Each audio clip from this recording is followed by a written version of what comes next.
I was about 3 miles into my hike, and I had only seen one other couple, who were now long gone from the trail ahead of me. That's when I started hearing it, a light tapping coming from somewhere off in the trees.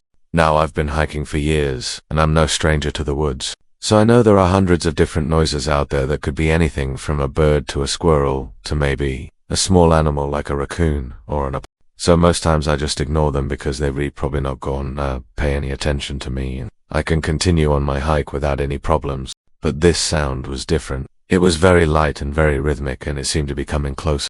After about 5 minutes of hearing this strange tapping, I decided to take a break on a log to try and figure out where it was coming from. As I sat there listening, I started hearing some light footsteps following the same rhythm as the tapping. And that's when it hit me. This was not an animal of any kind. Whoever or whatever was out there was walking just like me. It was then that I knew I needed to get out of there, and fast.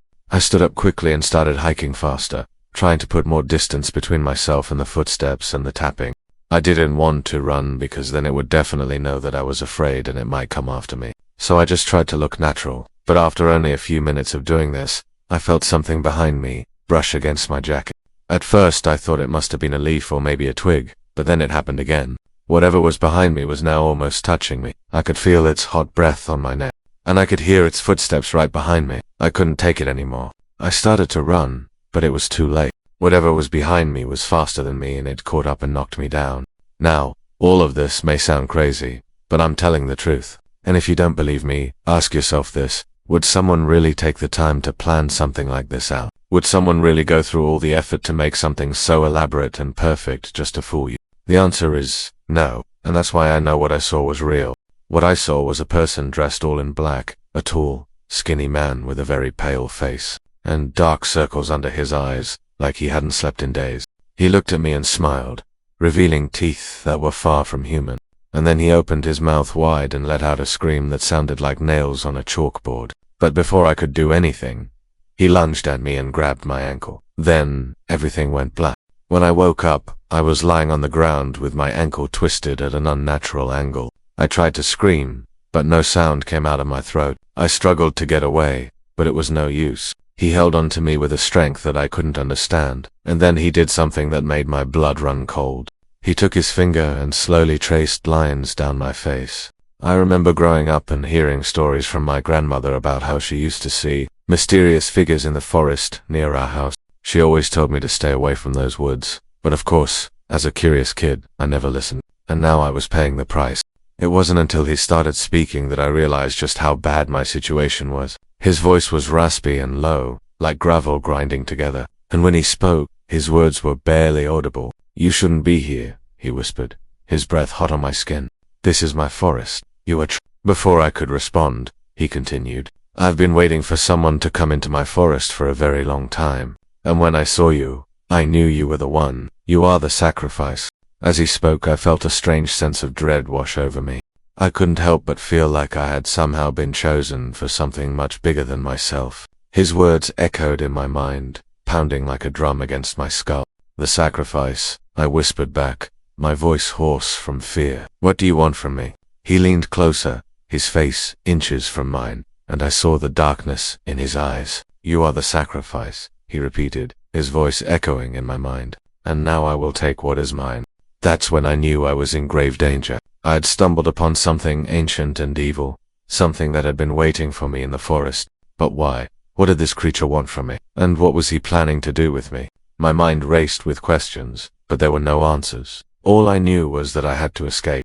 I struggled against the creature's grip, but it was useless. He was too strong. Then I remembered the knife I had brought with me on the hike.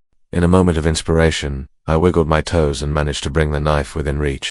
With a burst of adrenaline, I grabbed the knife and slashed it across the creature's face. He recoiled in surprise, giving me just enough time to scramble away. As I ran, I could hear him crashing through the trees behind me.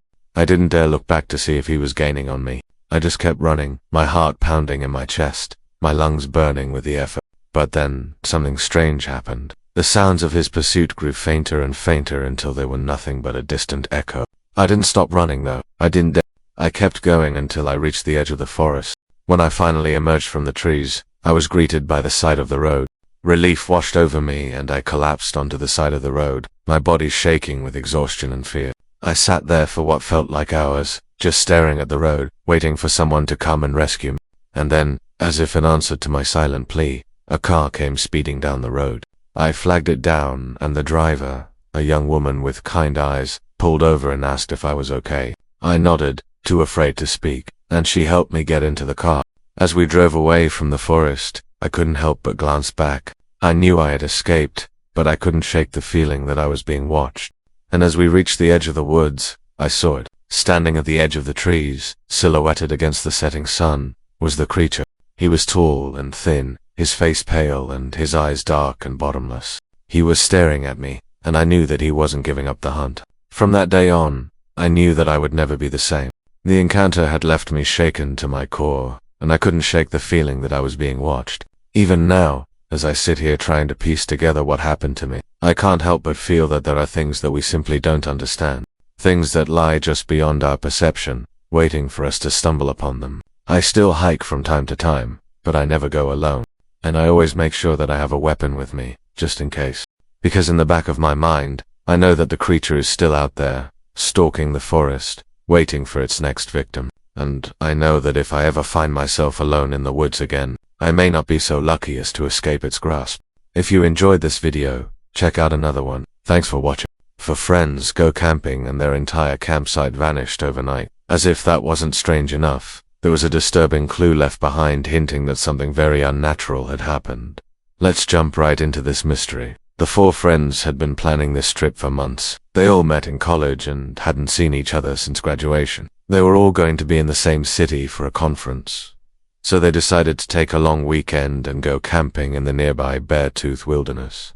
The area was known for its beautiful scenery and secluded campsites, perfect for a relaxing getaway. But little did they know, this trip would turn into a nightmare. When they arrived at the campsite, it was everything they had hoped for. There was a small fire pit surrounded by logs and stones, a picnic table with benches, and enough space for 2 tents. The forest around them was filled with towering trees and the sound of birds chirping. It was the perfect spot to reconnect with nature and with each other. They unloaded their car, setting up camp and settling in for the night. As darkness fell, they built a fire and roasted marshmallows, sharing stories and catching up on each other's lives. The night was filled with laughter, inside jokes, and comfortable silences as they reminisced about their shared past. One of the friends, Emily, had brought her guitar, and soon the campfire was filled with the sounds of her singing accompanied by the strumming of the strings.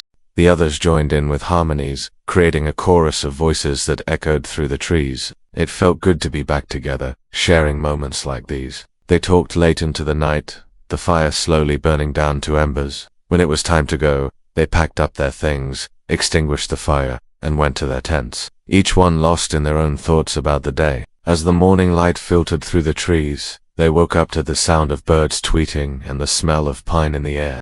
After a night of comfortable sleep in their tents, they were refreshed and ready to start their day. One of the friends, Ben, suggested they go for a hike, while the other 3 opted to stay at the campsite, taking turns, napping, and reading books. They agreed to meet back at the picnic table at noon, so they could all eat lunch together. As the morning progressed, the friends at the campsite enjoyed the tranquility of their surroundings. Sarah, another one of the friends, opened up her book, getting lost in the pages while the soft light of the sun dappled through the leaves overhead. The gentle breeze rustled the trees, creating a soothing melody that seemed to calm her racing thoughts. She read about a young girl who discovers a magical world hidden within her own backyard, a world filled with talking animals and mythical creatures.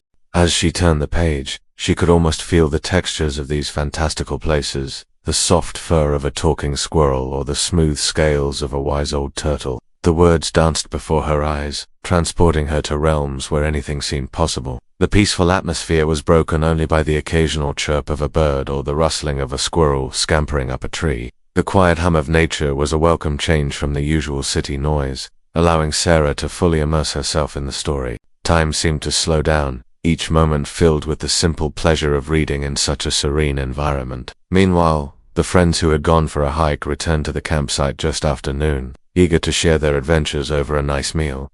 But what they saw made them stop in their tracks. The campsite was empty, the tents were gone, their belongings vanished. In their place was an undisturbed patch of grass, as if they had never been there. Confused and a bit frightened, they started searching the area, calling out for their friends, but there was no answer. Where could they have gone? Had they wandered off into the forest and gotten lost? The thought sent a shiver down their spines. They quickly checked the surrounding areas, half expecting to find their friends sitting by a nearby stream, oblivious to the commotion. But they were nowhere to be found. As minutes turned into hours, their worry grew. They searched every possible location, even checking with park rangers, but there was no sign of their missing friends. With heavy hearts and unanswered questions, they finally decided to leave, hoping against hope that their friends would turn up safe and sound. The mystery of their disappearance deepened, leaving them with haunting images of the empty campsite and the unsettling feeling that something was terribly wrong. In the days that followed, the police launched an extensive search operation, combing through the wilderness area where the group had camped. But despite their best efforts, there was no trace of the missing campers. The investigation revealed nothing unusual, leaving the case open with no clear answers. Meanwhile, rumors began to spread among the locals, whispers of strange occurrences in the forest. Some spoke of unexplained disappearances that had happened in the area in the past, while others mentioned eerie sightings of mist and shadowy figures. These tales, though unsubstantiated, added a chilling layer to the mystery, suggesting that there might be more to the forest than met the eye. As the media picked up the story, theories abounded. Had the campers encountered a wild animal? Were they the victims of foul play? Or had they simply gotten lost and were still out there somewhere, stranded and afraid? Each possibility was unsettling, keeping the community on edge. Determined to find answers, the families of the missing campers took matters into their own hands. They formed search parties, scouring the forest floor for any sign of their loved ones. Every leaf that moved, every twig that snapped sent a jolt of anticipation through them, only to be followed by crushing disappointment. The vastness of the wilderness seemed to be conspiring against them, hiding whatever secrets it held close. And then there was the diary. One of the campers had been keeping a journal, recording not just their daily activities, but also their deepest thoughts and feelings. And when the authorities found it, it offered a glimpse into the minds of those who had vanished. The last entry was dated the day before they disappeared. It spoke of their excitement about spending time together, of the beauty of the surrounding nature, and the anticipation for the days ahead. There was no hint of the terror that was about to unfold, no premonition of the darkness that was lurking just beyond their sight. With each passing day, hope began to dwindle, replaced by a gnawing fear that their friends were truly gone. The unanswered questions hung heavy in the air, a constant reminder of the mystery that had befallen them. As the community rallied together, determined to keep the search alive, the families clung to the belief that somehow their loved ones would be found. Months went by, and the case grew colder. The once vibrant investigation lost momentum, leaving the families to grapple with the haunting reality that justice for their loved ones might never be served. The pain of their absence echoed through the empty spaces in their lives, a constant ache that refused to fade. But amidst the despair, there was the diary. Its pages remained a silent testament to the dreams, hopes, and fears of those who had vanished. For some, the diary became a source of solace, a way to connect with the missing person's thoughts and emotions. Others found comfort in sharing their memories, creating a community of remembrance. Years passed, and the memory of the missing campers became a part of the local lore. Their story was told and retold, each telling adding a new layer of mystery and intrigue.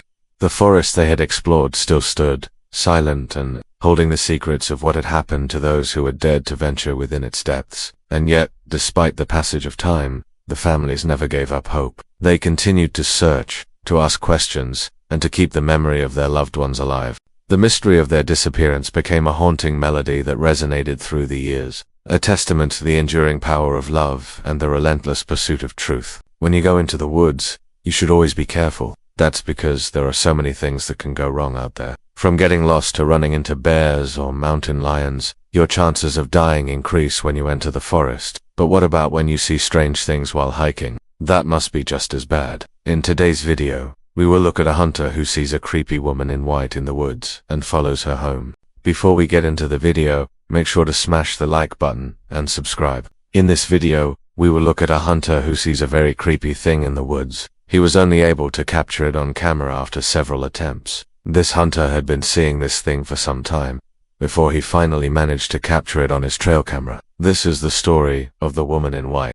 It all started when the man named Michael decided to go hunting in the woods. He had heard from his friends that there were lots of deer around here, so thought he would give it a try. While walking through the woods, he noticed something odd ahead of him. It was a pale, bony-looking figure dressed in white. At first he thought it was a ghost, but quickly shrugged off the idea. There were no chains dragging or rattling bones, so it couldn't be a ghost.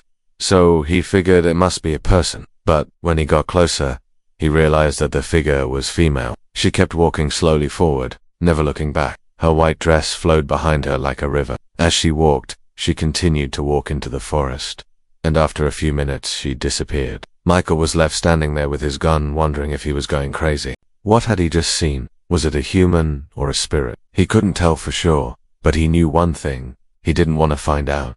He turned around and went home. He tried to forget about the incident, but the next day he couldn't stop thinking about the woman in white. He had to know what she was. So he returned to the woods. He searched everywhere, but he couldn't find her. However, he did notice some large footprints in the mud. They were unlike any footprints he'd ever seen before. They were huge, and they seemed to be from some kind of animal. But he'd never seen an animal with feet that big. Maybe it was a bear, he thought. But then he remembered that bears don't usually walk barefoot. Whatever had made these prints was long gone by now, and Michael was left with more questions than answers. What was that thing? Why was it in the woods? And where had it gone? These questions bothered him for weeks, but he eventually stopped thinking about them and went on with his life. However, one night he was awoken in his bed by a loud crash outside. He looked out his window and saw a dark figure standing over his truck. It was the same woman in white. She was tall and thin, and her white dress flowed behind her like a river. Then she vanished. Michael was scared, but he knew that whatever she wasn't dangerous. Otherwise she could have easily attacked him. So he went back to sleep. The next morning, he found that his truck had been badly damaged. The windows were smashed and the tires were flat. Whoever or whatever had done this had meant him harm. Michael was scared, but he wasn't going to let this thing win. He decided to follow her and find out what she was. He got in his beat-up truck and followed her tracks into the woods. The tracks were easy to follow, and soon he was deep in the woods. After a while, the tracks led him to a clearing, and in the middle of the clearing was a log cabin. Michael was surprised to see a cabin here. He had never seen it before. He parked his truck and walked up to the cabin. He knocked on the door, but no one answered. He knocked again, louder this time, and the door creaked open.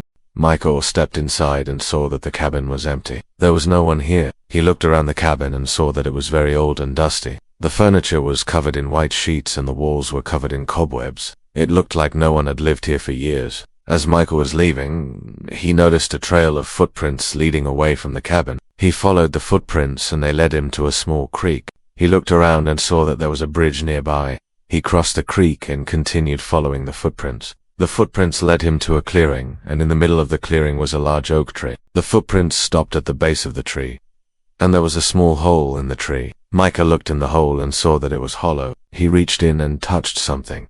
It felt like a rock. He pulled it out, and it was a small stone. As Michael was about to leave, he heard a voice. "What are you doing here?" Michael turned around and saw the woman in white standing behind him. She was tall and thin, and her white dress flowed behind her like a river. "Who are you?" Michael asked. The woman didn't answer. She just stared at him. "Why are you following me?" Michael asked. Still, she didn't answer. She just kept staring at him. Michael was scared, but he wasn't going to run away. He had come too far to turn back now. "Where do you live?" Michael asked. The woman suddenly turned and walked away. Michael followed her, and she led him back to the cabin. She opened the door and disappeared inside. Michael followed her inside and saw that the cabin was no longer empty. There were people here now, lots of people. They were all dressed in white robes, and they were chanting. "Who are you?" Michael asked. The woman turned around and smiled. "I am the leader," she said, "and this is my coven." Michael was scared, but he wasn't going to run away. He had come too far to turn back now. "What do you want from me?" he asked. The woman came closer. "You are the sacrifice," she said. Michael was scared, but he wasn't going to run away. He had come too far to turn back now, and as the evil witches surrounded him, he fought back. Though their power was too great, and he was soon taken down. He thought his fate was sealed, but as the witches approached him with knives, ready to slice him open and drink his blood, he grabbed a nearby candlestick and swung it at the leader. She screamed as the candlestick connected with her neck, knocking her head clean off. The other witches gasped in surprise and fear as they watched Michael flee the cabin and run into the woods. He never looked back. Every time he has gone into the woods since then, he has heard the screams of the witches and the sound of their pursuit, but he has run and run until he could no longer hear their screams. He has never been able to get away from them, though, and he knows that one day they will catch him and kill him, so that he can become the sacrifice. That's all for today's video, and thank you for watching. Make sure to smash the like button and subscribe. Welcome back, everyone. Here with another terrifying tale from my channel. This one comes from Reddit user So Long, and thanks for all the fish. I'm an outdoors man. I grew up camping, hiking, and fishing in the woods near my home. There was always a vast wooded area called Widow's Woods by the locals. No one knew why it had that name, but it was rumored that something evil lived within its boundaries. As a kid, I heard rumors of strange howls and screams coming from the woods at night and dismissed them as local legend. However, after reading some of the stories online, I became somewhat intrigued and decided to investigate for myself. I convinced my friend to meet me there at 3 a.m. so we could hike to a remote part of the woods, known as the Screaming Hollow. We parked our car at the edge of Widow's Woods and began our hike into the dark forest. As we walked down a narrow path, the trees on either side pressed in close together, forming a tunnel through which we could only see the faint light filtering through their branches. The air was heavy and humid, making it difficult to breathe as we made our way deeper into the woods. The sound of our footsteps echoed around us, the only sound breaking the oppressive silence. After about half an hour, we reached our destination, a small clearing in the woods that locals referred to as the Screaming Hollow. It was here that people had reported hearing strange noises, and we were hoping to catch whatever was making them. We set up camp and made a small fire to help ward off any potential danger. Then we lay down in our sleeping bags and waited. The night was long and uneventful, and we began to think that perhaps the stories we'd heard were just that.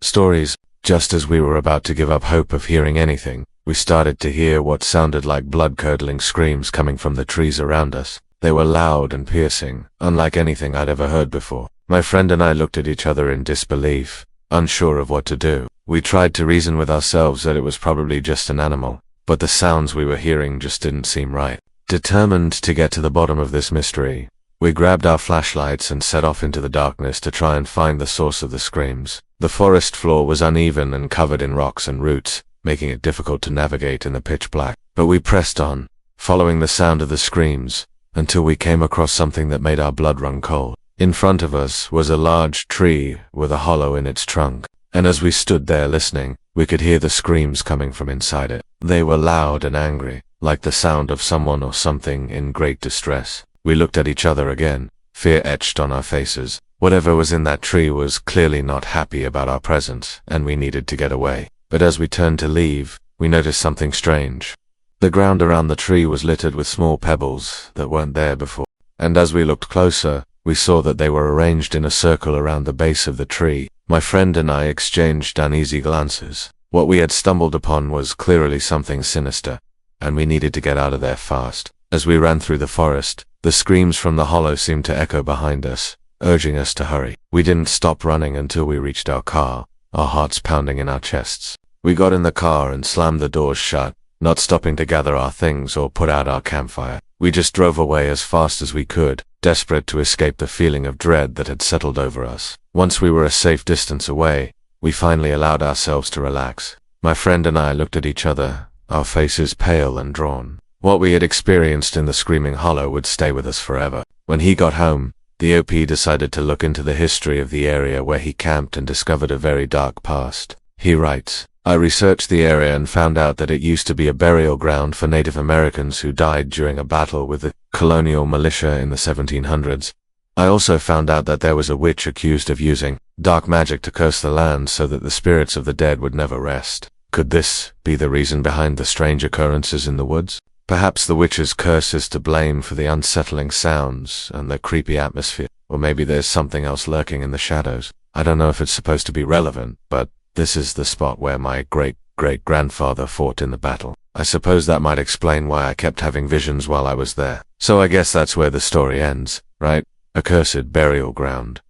Pretty standard stuff. Creepy, sure, but pretty standard. But then the comments are filled with some pretty interesting ideas, like this one from commenter, that guy over there. Okay, here's my theory. The screaming is the spirits of the dead trying to tell you and warn you that you are disturbing their burial ground. Your great-great-grandfather fought against these people and killed many of them. The fact that you camped out on the burial ground and pissed off the spirits resulted in your great-great-grandfather having visions. And this one from commenter Jacob H. My guess is that whatever is haunting this place doesn't want people to be buried there, because it claims the souls of those who have died there and holds them, keeping them from moving on. To add to that theory, this person who commented says that he had a similar experience when he accidentally dug up some bones while he was hunting. He writes, I've seen similar things happen. My buddy and I were hunting on private land a couple of years ago.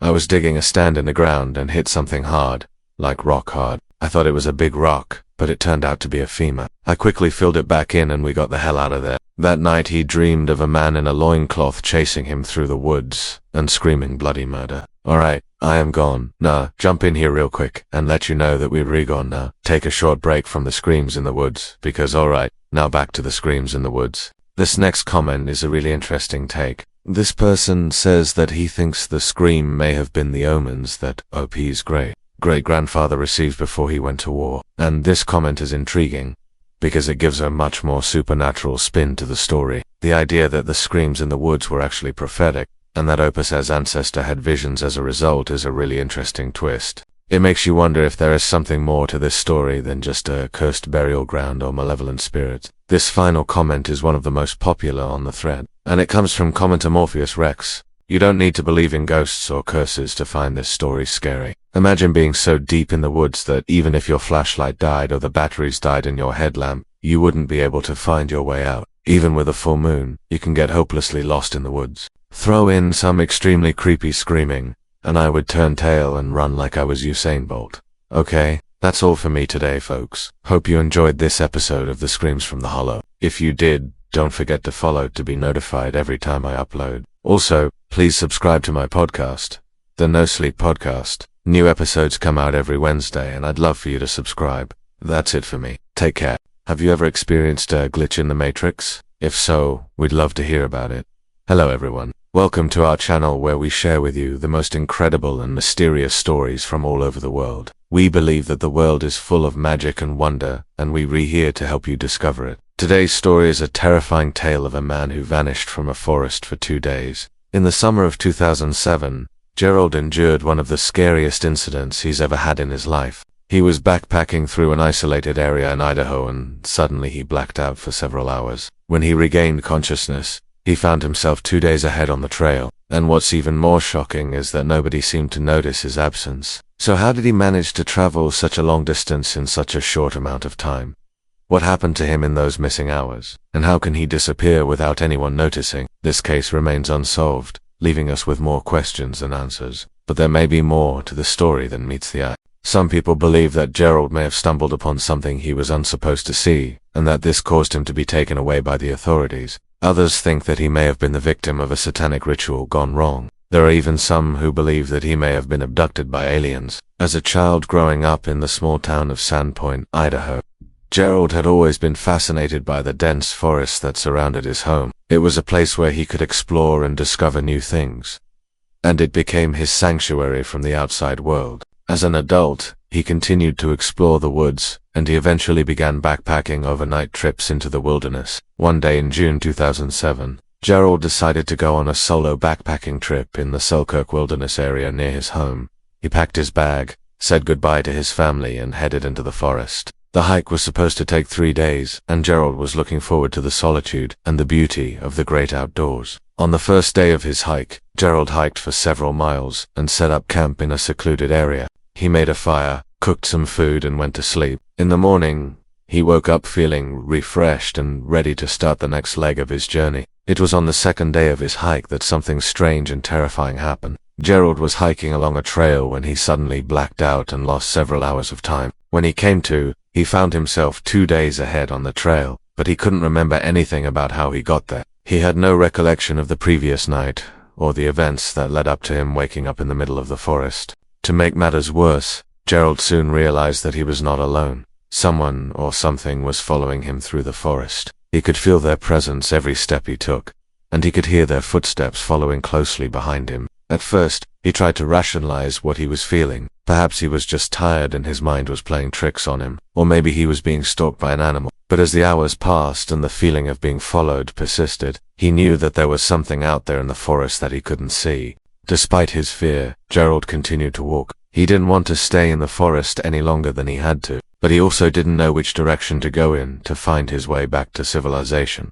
As the sun began to set, Gerald's fear grew. The forest had become dark and menacing, and he was starting to panic. He could still feel the presence following him, and now he could hear whispers in the trees that seemed to be calling his name. Just when he thought things couldn't get any worse, Gerald stumbled and fell, scraping his knee on the rough terrain. The wound began to bleed, and he knew that if he didn't get help soon, he could bleed to death. But as he sat there trying to stop the bleeding, he heard a voice in the trees that said, "Don't move." Shaking with fear, Gerald slowly turned his head toward the voice and saw a figure standing in the darkness. The figure began to approach him, and Gerald could make out the details of its face. It was a man with a wild, unkempt beard and hair, wearing clothes that looked like they were from another era. The man reached out a hand toward Gerald and said, "Come with me." Before Gerald could respond, the man grabbed his arm and pulled him to his feet. Gerald tried to resist, but the man was too strong for him.